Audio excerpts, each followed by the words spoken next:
Hey everyone, welcome to your asynchronous class on the Industrial Revolution and War. I apologize for having to do it this way. One of the things that has happened to me this year is that I'm about to become the president of the Society for Military History, and so I am going to that meeting, the annual conference of that society. And because I'm going to be the president, I have to be there somewhat early.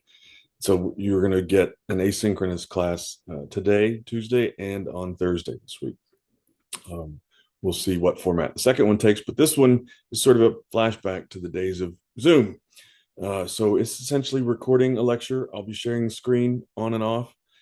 In advance, I want to tell you that it's a little herky-jerky. There's 3 videos I'm going to show you, and I have tried to optimize as best as I can, but my little laptop apparently is having trouble processing all of this stuff at the speed that I would like it to. So we'll proceed, and hopefully this will work out all right. I've tested everything; it should be fine. We'll start by sharing the screen. We are going to be doing a PowerPoint, and I want to um,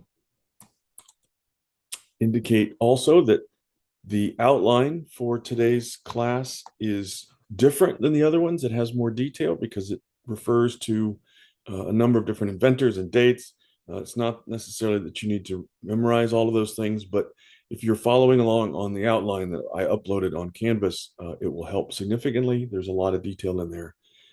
And much of it refers to the issues that are here on the title slide, because what we're really talking about today when we're looking at the Industrial Revolution are changes that occurred in several nominally separate fields of endeavor, listed here as mining, the steam engine, production of textiles, iron production, and transportation. Those are all nominally separate fields of endeavor. But one of the things that happens in Britain in the beginning of what sometimes is called the first industrial revolution is that each of the changes that occurs in these individual fields has effects on the other in ways that speed up changes and developments in the other field. And so that they're interacting with each other in a way that increases the cycle of change and speed. The interactions begin basically in the early 18th century, and they start out relatively slowly, but then they accelerate at the end of the 18th century and into the 19th century, again, especially in Britain. And what we end up with, the arrow here on the slide, is the creation of industrial capacity, meaning in this case for war, the most important aspect of that new capacity is the ability to shape large masses of metal, which we'll focus on in greater detail towards the end of today. And then also when we're looking at the age of steam at sea. But also, in addition to large masses of metal, there's the precise machining of metal. And we'll talk some more about that as we go forward. Um, but we're going to start first with sort of why does this happen in Britain when it does? And I always forget how I need to. And part of the answer lies in the geography of Britain. This is a map indicating the cities that are going to spring up as a consequence of the Industrial Revolution.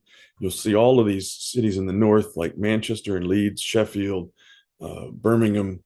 Uh, all of those are going to be the industrial cities of Britain.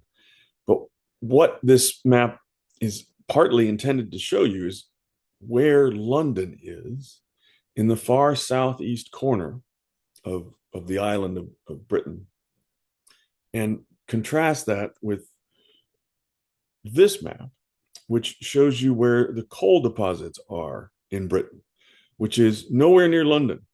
And London is far and away the largest population of largest concentration of population on the island.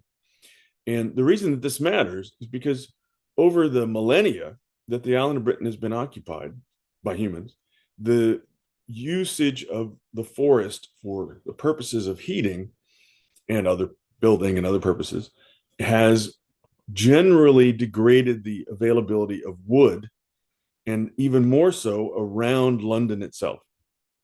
And so it had become increasingly common in London to heat your home with coal. And that was something that was a relatively easy option because there are a lot of near the surface coal deposits on the island of Great Britain, although they are not near London. Now, that has a sort of weird effect. That is to say, we're going to we in Britain, we're going to need lots of coal shipped to where the population is, which is in London. And we're going to have to be digging that coal out of deposits that are mostly in the north. And we're going to initially get that coal from the mine via trackways to port. And then we're going to put the coal on ships and then coast around the east coast of Britain up the Thames to London, where it will then be burned as fuel for heat. Now, again, all of this is setting up the story of what happens when you've been doing that for a couple hundred years. We got coal production is for heating purposes is taking place for a long time before the Industrial Revolution. And what that means is that the miners who are digging those holes where the coal is coming out of, as they dig further and further, the holes, the mine shafts, fill with water as sort of as a natural consequence of digging. So what used to be relatively accessible surface deposits of coal increasingly becomes deep shaft mining, and the deep shafts fill with water. And the traditional way to pump water out of a shaft is to have a bucket chain that is a chain of buckets going down into the ground, then coming back up out of the ground with water, and then dumping the water out into some sort of trough when a bucket reaches the surface. Basically, just a chain of buckets. The same thing actually is used to bail out a ship in this age of sail. You have a chain of buckets, and a bunch of sailors operate a rotary pump. They put it's a series of bars, and they turn them, and that just drives a chain of buckets down into the hold and pulls water up and then dumps it out the side of the ship. On land, you run such a chain of buckets with a horse or an ox tied to a turnstile, and it just walks around in a circle and it drives that chain.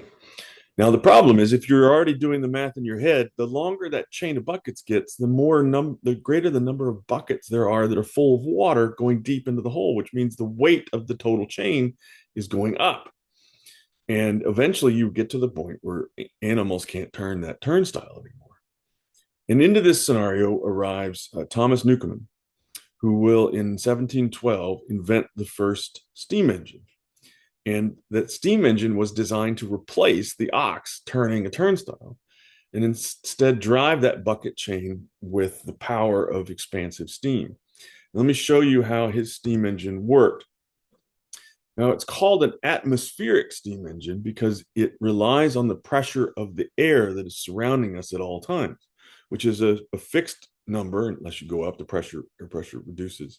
And if you're wondering what I'm talking about, like when you dive into a pool and you go to the bottom, you can feel the pressure increasing in your ears. We're always surrounded by pressure, but we've evolved to live in this air environment under this amount of air pressure that we live in. But if you create a vacuum inside something, that air pressure will push against that vacuum. And so when you look here at this diagram of the steam engine, I want you to look at the image on the left, and on the right side of that image, you'll see essentially the chain going down into the shaft. That's the chain of buckets. So what we want to have happen is that arm, that fulcrum, we want it to come up and dump a bucket, and then just continuously be rotating that chain of buckets. So to make that work, to give the energy for that, if you look at the diagram on the right, you see that there is an oven at the bottom, that's labeled A, that is injecting heat into that cylinder B, in which water is being allowed to enter. And as the water boils, it generates steam, and the steam fills that cylinder space. And then you cool that cylinder space with cold water, which condenses the steam back into water, and the water pours out.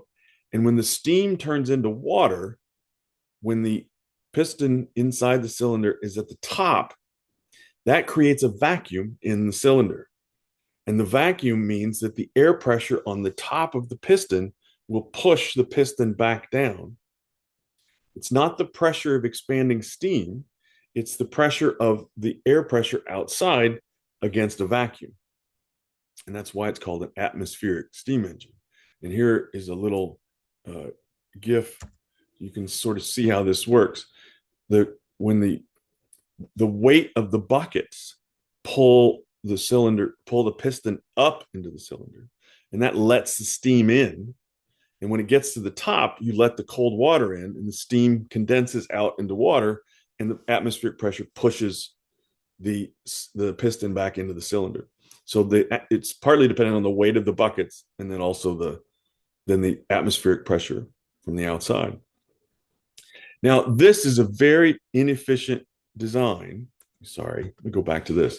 This is a very inefficient design because it's only got that it's absolutely capped at the atmospheric pressure. You can't generate any more pressure than the atmosphere. And it doesn't matter how inefficient it is because it's providing more energy than the ox is. And it's sitting at the mine head, the shaft head for coal. So the fuel for driving the fires that heat the steam is essentially free because it's sitting right there where the coal mine is. And that's its function, is to pump water out of the coal mine. And so it's a relatively straightforward process to build this thing, and it's cheap and it pays for itself because you're not feeding animals, you're not having to maintain the animals, you just maintain the steam engine, and the coal is basically free. So that runs along in its own path for some time. And then in 1769, James Watt comes along and he will invent an expansive steam pressure engine.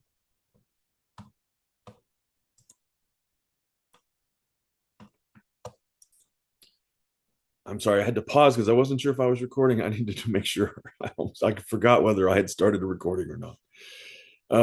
So James Watt comes along, and his job at the time was model maker, and he was a teacher. He was a professor, and he was making models of Newcomen engines to demonstrate in the classroom how they worked, what the principles behind their design were. And as he was making the models, he started to realize that there were certain improvements he could make. He actually makes several improvements, but where he ends up, we're not going to go through all the details of the stages, but where he ends up is with the expansive power of steam, which is not capped by atmospheric pressure. It generates its own pressure. And so you sort of reverse the system where steam is now pushing the piston up rather than atmospheric pressure sucking the piston down. And that is a much more efficient process. It requires much less coal for energy output. So that's one arena of development, and we're going to come back to how it's affected by the others. But let's move to the next arena of development, which is in the production of textiles. So in Britain, prior to the Industrial Revolution, one of the most important outputs from local production was textiles, mostly wool. And you start your textile production process after you sheared a sheep. You have to take those balls of wool and extract individual hairs, essentially, and twist them together into thread. And so there's a process for doing that, a multi-stage process. But one of the final steps in making a thread is that you are taking the clumps of wool and you are twisting them together with a machine like this, a spinning wheel that is powered by a woman who's pressing her foot on the pedal, and the wheel is doing spinning a spindle, which is, you can't quite see it, it's where the woman's left hand is.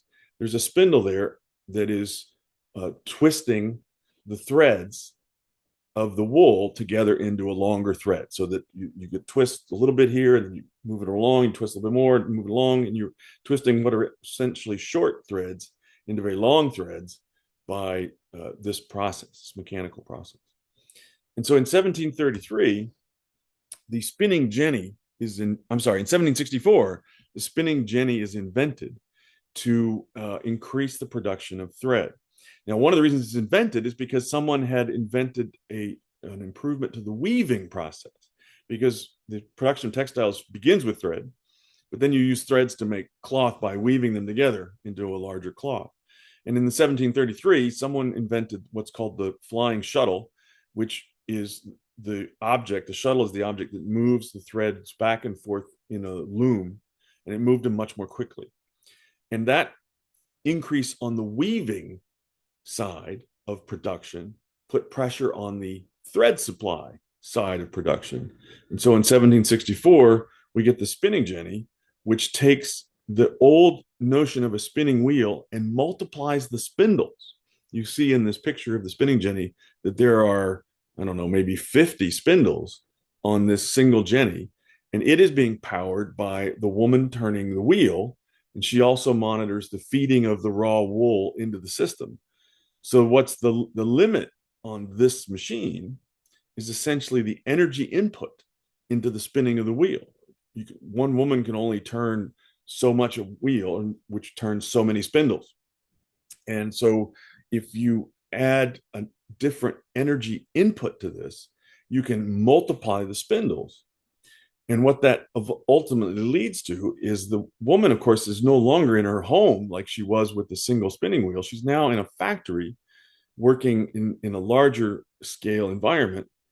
And the way those factories are organized is around where the power inputs come from. So if you look at this picture and ignore everything at the bottom and look at the roof line, and what you see at the roof line, this is a Civil War gun factory that's in Harper's Ferry in what's now West Virginia. But if you look at the roof line, you see those rods running across near the ceiling. And every once in a while, each of those rods have a wheel attached to it. And that wheel is then attached to a leather band that goes down to the factory floor that is turning whatever machine is at that point on the factory floor. But the energy input is that rod, which goes all the way along the length of the factory and out the end of the building and attaches to wherever the energy input is, which initially in the early part of the Industrial Revolution is water wheel. So a turning water wheel is turning those, and gears or speeding up or slowing down the turn is turning those poles that run along the length of the factory floor. And ultimately, we're going to attach those turning rods to a steam engine, which means we can build the factories away from where the water is and instead build them where the coal is and where the population is. And so that's why factories are going to initially be built near running, falling water, which is relatively rural. And then ultimately, the factories will move to where the populations are located and where the coal is located, which is why the early factory towns of England are in the north, because that's where the coal is. And what you need after that is the workers. That's why the population part matters. The workers can come and work in the factory and only have to travel a short distance to get to wherever their work is. And that's why the people move into the cities where the factories are being built. Now, the more products that are available to sell, because we've increased the efficiency of our output of textiles. And again, remember, textiles were traditionally already a major part of what Britain was producing. Now they're producing them using steam power driving machines that are doing work. You're getting more textiles to come out. You now need cheaper ways to get it to market. Remember our discussion of in the organic economy, one of the limits on prices was how far things had to move. Because every 100 miles you carried something over land, the price would double. So one of the ways that we can overcome that problem is to apply new technologies of steam to transportation. And the first invention of a steam-powered locomotive is this one here you see in the picture. In 1829, is the rocket. And it runs on tracks. And ironically, those tracks were first invented as a way to get carts filled with coal from the mine down to the port. Remember that problem? So that was not originally a steam issue. That was just to move the cart filled with heavy coal a relatively short distance from the mine head to some river port or coastal port, where it would be loaded on ship and taken to London. Well, someone got the idea of that same cart technology. If we can drive the cart with the rotary power of a steam engine, then we can move things great distances over land. And if you look now at the map of the rail lines, and you imagine each of those rail lines being built out of iron, you now see how the desire to move things overland using rail carts on iron tracks is going to put pressure on the ability to produce iron. And you see very quickly in any sort of scheme of things, the expansion of a railway network over the full island of Britain so that it becomes incredibly dense. And again, think about all of that is iron. And you can see here the equivalent much later trajectory in France. Notice in France in 1850, it's barely getting started, whereas by 1854 in Britain, which you can still see, it's a fairly dense network already, although you will also see the speed with which France begins to catch up, which is what happens in all of the industrializing countries. Once they master the basic processes and invest in them, they can start to catch up. Now, these changes in production and transportation have a tremendous effect on all of society. It changes the way people work because you have to start work when the factory turns on. When the steam engine is running, you need to be at your station and doing the work. And you work until they turn the steam engine off because the energy is coming from the outside. And while the machine is running, you need to be tending it, feeding in thread or whatever it is that's going on.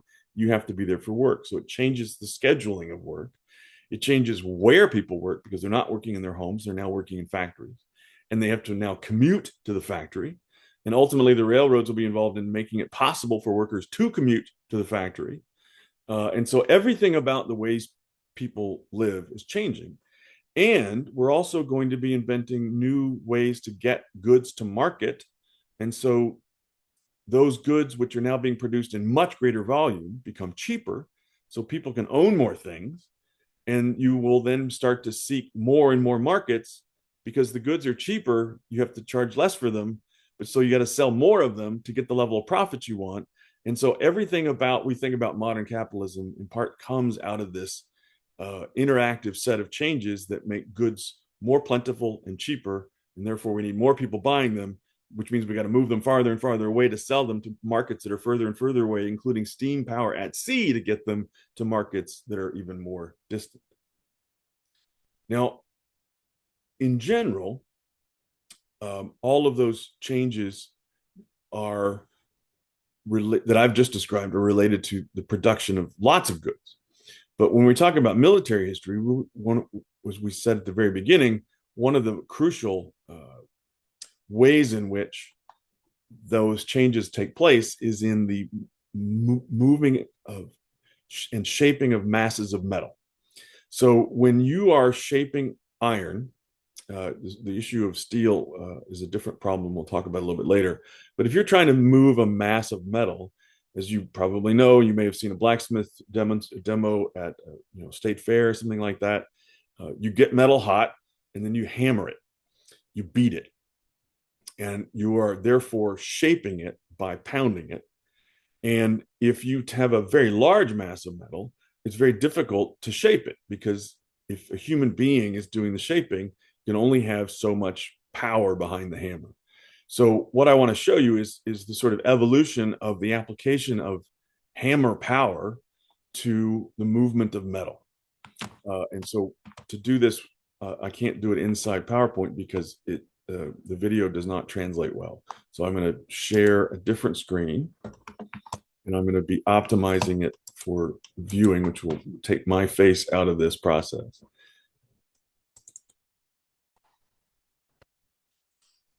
So this is what is the largest amount of metal essentially that someone is dealing in. That's essentially about 3/4 inch by inch long bar. And I personally, I have a blacksmith shop. The largest piece of metal that I will work is a 3/4 inch square. And that is absolutely exhausting work. And so even in the Middle Ages, if you were trying to work with a large piece of metal, you could use a trip hammer like this one that's powered by water. And you're going to hear sounds like a lot of white noise at the beginning. In fact, what it is the sound of rushing water, but it will be taken over by You see the operator here is basically just going to open up the valve that lets the water run into the water wheel without side turning. And it's going to start turning that wheel on the left, which lifts and then drops the hammer. You've got a couple of 100 pounds of hammer on an anvil, and that's how this blacksmith is manipulating a somewhat larger piece of metal, but still not that large. And then we go, if you take that system and add steam to the process, then suddenly your steam hammer can From be the Library of Congress in Washington, D.C. And this is video from the United States early in the 20th century. And it'll take a second for it to clarify exactly what's happening. But basically the forge, the flames on the right are heating up a very large piece of metal right now. It's so large that they're going to be pulling it out on a chain hoist. And you see it coming out of the forge now.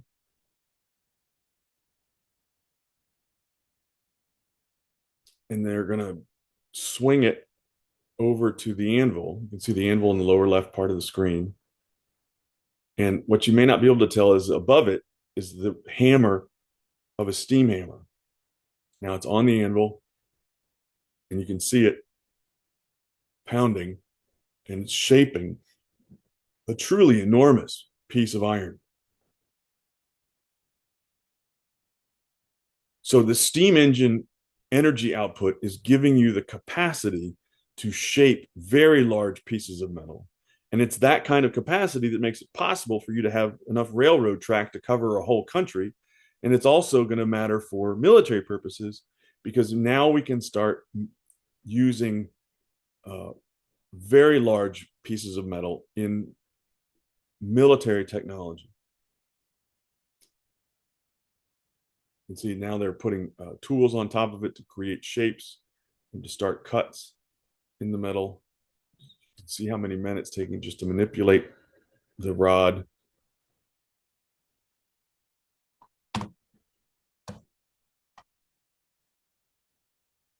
And you get the idea. All that's coming off is what's called scale. It's rapid oxidation of the surface of the metal, but it doesn't really affect it.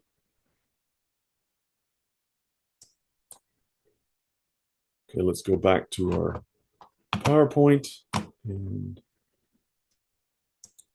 de-optimize the video. So I will come back in your screen for what that's worth. So this is a painting of one of these large steam hammers. That is a hammer. And underneath it, you can see a very large piece of metal that's being shaped. This is a painting essentially representing what you saw in the video. And then this is what it can be put towards, is making large cannon. This is a naval gun being forged in 1916, so in the middle of World War I.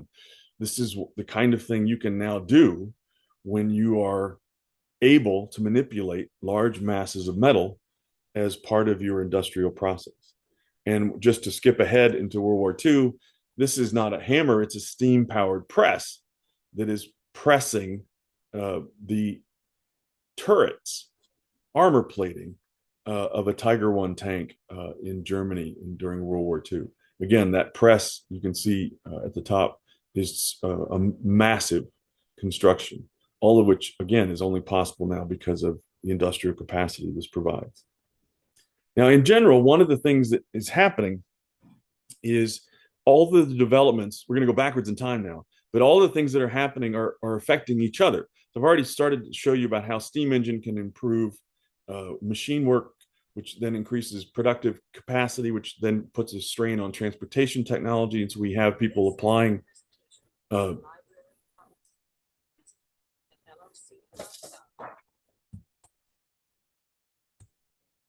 I don't know why that.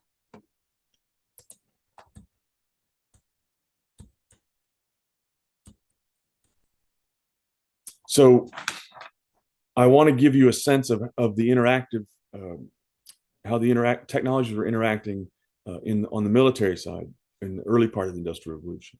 So what you're seeing here is James Wilkinson's cannon borer. Because here's your problem with cannon. We've been talking about cannon for now a couple of weeks, several weeks, but here's one of the problems with them. When you make a cannon, your safest way to make it is to cast it whole with no barrel hole, no chamber where the ball is going to go, and then drill out that barrel hole. And the reason that's safest is because it means that the metal is the most um, predictable in its quality when the metal is being poured into the mold, because you've cast it solid and then you've drilled out. You don't have to worry about what they call honeycombing in the texture of the metal inside the mold. And the way they used to cast cannon to have that barrel was not to drill it out, but was to have I mentioned this in an earlier lecture, to have a wooden log as part of the mold. And then when you took it out and after it had cooled, took it out of the mold, you would burn that log out literally with fire. And then you would have the chamber, the barrel hole all the way down the length of the cannon. The problem with that is you end up with a very pitted surface on the inside. It's not smooth at all. And that means that the cannonball will fit roughly and that will travel roughly when it leaves the barrel. And I've actually done an experiment with a cannon smith, cannon founder, where we put a bore camera down the bore. That's what I'm saying, the cannon barrel hole. It's the cannon bore, and we could turn like one of those little fiber optic cameras. You could turn it around on the inside, and you could see the pitting of the surface all the way down the length of the barrel. But when you send that same camera down the barrel of a cannon that was drilled, it's a smooth surface. And it's also reliably the same diameter because it's the diameter of the drill that drilled the hole. The problem with drilling a cannon, when they first tried to do it, is that when you spin the drill into a cannon, if you're pushing the drill into the cannon is so heavy and the drill is so small, the drill starts to vibrate and it doesn't leave that smooth hole that you want. And somebody finally got the idea that if we rotate the cannon instead of rotating the drill, that you would reduce the vibration in the system and get a smoother hole. And that's what this is. This doesn't show any of the energy inputs. It just shows the mechanism in which the cannon is being rotated slowly, because you always drill metal at a slow speed. The cannon is being rotated slowly against a cutting head, which is inserted into the bore. And what this requires is rotary power. And the earliest forms of rotary power was a water wheel. So you would back this thing up to a water wheel, like you see in this picture, and it would turn the cannon on the cutting head. And James Wilkinson, who invented this thing, was then asked by, John Wilkinson, who invented this thing, was then asked by James Watt if he could use it to bore out the cylinders for a Watt steam engine. Because in a steam engine, you remember you've got a cylinder with a piston in it, and it fills this space, just like in a modern car, which has cylinders and pistons. So the piston is going up and down inside the cylinder. And the limit on the efficiency of that system is whether or not is the tightness of fit between the cylinder and the piston. So you don't want steam escaping around the edges of the piston between where the walls of the cylinder touch the width of the piston. And so the more precisely you can machine the cylinder to fit the piston, the more efficiency you will get out of the steam engine. And so Watt goes to Wilkinson and he says, can you drill out steam engine cylinders the same way you're drilling out cannons? And Wilkinson says, yes, I can set that up for you.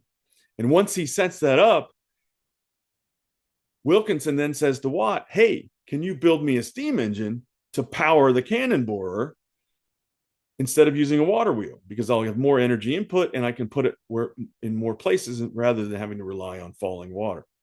And so the interaction of these different technologies are actually literally accelerating each other. The cannon borer makes the cylinders more efficient, and then the steam cylinders make the cannon borer more efficient. And in that same process of learning how to machine metal, one of the other things that we're eventually going to get to, although it takes a minute, is the machining of the parts of weapons, and ultimately to the point where they are interchangeable. Now, people used to talk about how interchangeable parts was invented in America by Eli Whitney and sold basically to the US government for the purposes of making guns in a factory just like this one. In fact, we know that's not quite the case. He hadn't quite mastered the accuracy of the machine tools that he was using to make the parts truly interchangeable. What do I mean by that? I mean, remember that matchlock that I brought in and showed you all how to load and reload? All of the parts for that were handcrafted.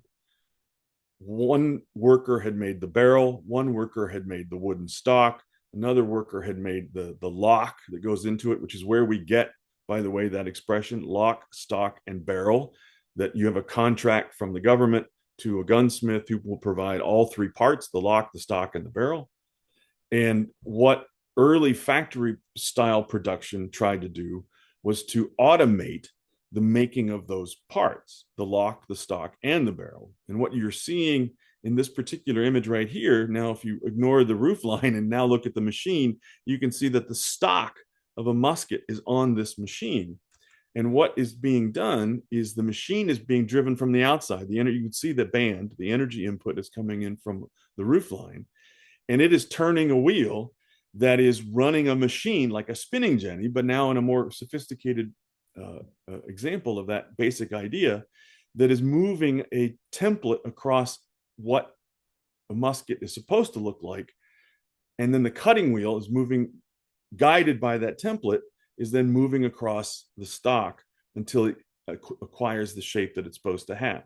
And in theory, ultimately, when these machines are fully refined, you can get the exact same shape out of as long as the template is not changed, you get the exact same shape every time you run it. And so that the parts become interchangeable because they're not individually made by a single craftsman. And it, of course, speeds up production and allows for the mass production of military equipment. And when we look more specifically at the consequences of this kind of industrial production on military hardware, we start to see a wide variety of outputs, of products. And one of them that is famous to many Americans, at least, is the Minié ball, which is invented by a Frenchman, but then becomes made famous during the American Civil War. Now, you remember the problem we talked about of a smoothbore musket throwing a round ball and that round ball knuckling through the air.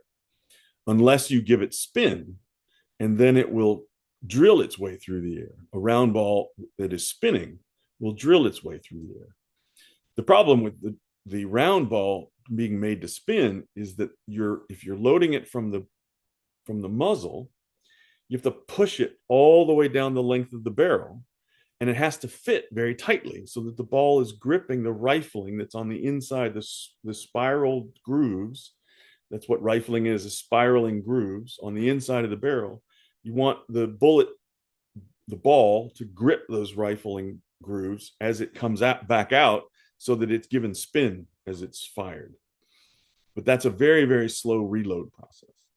And so what Minié figured out was that if I take the ball and make it cone-shaped, conoidal shaped, and put an indentation on the bottom, and I give it these grooves around the shaft of the cylinder of the bullet, that when the charge blows, it will expand the bottom of the bullet, and that expanded grooved bullet will then grip the grooves of the rifling on its way out and spin. And so that when I drop the bullet in the first time from the muzzle, it goes straight to the bottom, barely even need to ram it. In fact, in combat in the Civil War, they often did combat loading where they would just slam the butt of the musket on the ground and the mini ball would go all the way to the bottom. Now, you wouldn't do that very often because it would get dirty on the inside and you wouldn't be able to reliably be able to get it to seat. But it wasn't uncommon for people to do that. And then when the charge goes off, it expands the bottom. As you can see, the red line, you can see how the grooves on the bullet have expanded. That grips the rifling and it comes out spinning. And now you have a rifle that shoots much further because it's rifled, and it much more accurately because it's rifled, and loads much more quickly because it's smaller caliber when it goes in and higher caliber when it comes out. In artillery, we see it becoming easier and easier to make bigger and bigger guns. We're going to talk more about the size of guns when we talk about guns at sea. But this is an example, again, from the American, made famous in the American Civil War, where you wanted to have a cast barrel for the cannon because they wanted it to be rifled, just like the rifling we were talking about for a handgun. They want to be rifled for the full length of a cannon barrel. Well, the grooves aren't going to be enough to catch a big, heavy cannonball and give it spin. So instead, if you look carefully at the bore of this cannon, the Parrott gun, it's hexagonally shaped. And the bullet that will come out of it is also hexagonally shaped. And the hexagon cylinder, the hexagon bore is twisted inside the cannon. So that as the hexagonal bullet comes out, it's twisting as it comes out. Now, to do that requires a mold. You can't wrought this, but that means you've got a cast iron barrel, which is brittle compared to a wrought iron barrel. And so with industrial sized hammering capabilities, you can now take a wrought iron collar and wrap it around the breech end of the cannon, which is where most of the explosive force goes, and try to hold that brittleness in with a collar wrapped around it. Again, this is moving large masses of metal because of the availability of steam power to do it. That's what industrial capacity is giving you. And so it's giving you the ability to invent new capabilities that you hadn't even thought were possible before. And when we switch from thinking about moving large masses of metal to machining metal very precisely, then you make possible things like machine guns. Now, what do I mean by machining precisely? A blacksmith hammering begins with a piece of stock, and he makes it smaller to give it shape. If he wants to make it bigger, he's going to have to hammer it together and weld it together. But if he wants to make it smaller, he's hammering it down to a smaller shape, and then he's going to file it to get the precise shapes that he wants. But if I instead use machine cutting tools using the factory floor type machines that I just showed you from Harper's Ferry, and I have the cutting and machining being done by a template machine-based system, then I can do it much more rapidly over and over again. Instead of shaping the metal like a blacksmith would do, I remove metal with a machine tool. That's what machining means in modern terms. A machinist removes metal from some larger piece of stock as opposed to shaping the metal according to some design or template. And when you do that with enough precision, which is what machining can do, you can start to capture the energy of a bullet going off and use that energy to recock the weapon and load another round automatically, so that you are capturing either the energy of the shot going off and using that energy to throw back a bolt to pick up another bullet, or you're capturing the gases that the explosion is releasing and using those gas pressures to push the bolt back and load in another bullet. So the first version of this is the famous one from Western films in the United States, the Gatling gun, where the energy to reload is actually a man standing turning a crank, just like the spinning jenny. This is the bullet version of the spinning jenny. He's turning a crank and it rotates the barrel. And the reason you're doing that is because if you fire one bullet off through a bunch of the same barrel over and over and over again, the barrel gets too hot too quickly. So you rotate the barrel And as the barrel clicks into place, a bullet will pop out of the magazine and go into that barrel. And then turning the handle a little bit further will bring a hammer back that shoots that bullet. You just keep turning the crank, the next barrel rotates up, another bullet goes in, the hammer goes off, and you can just turn the crank until you run out of bullets. The equivalent being invented by the French at about the same time, instead of using a rotary mechanism for turning barrels, moves the hammer around. You see on the front end, it looks like a colander. Those are all individual barrels for the bullets to come out of. And so you load it with a plate filled with bullets sticking in it on the back end.